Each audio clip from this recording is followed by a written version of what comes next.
Hi guys! Tara samahan niyo akong puntahan itong Tamawan Village. Dito lamang yan sa Baguio City.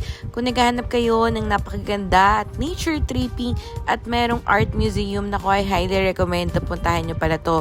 This is located in 366C Longlong Benguet Road, Baguio, Benguet. So, pwede kayong sumakay ng jeep from the Baguio City proper. 14 pesos lang yon. Tapos hanapin nyo lang yung Longlong Road.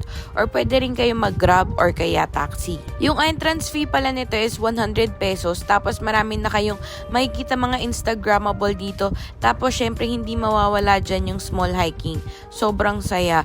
Tapos makikita mo yung mga iba't ibang cultures dito, tapos mga museum, ganon, mga iba't ibang portrait. Naku, mag-e-enjoy ka talaga dito.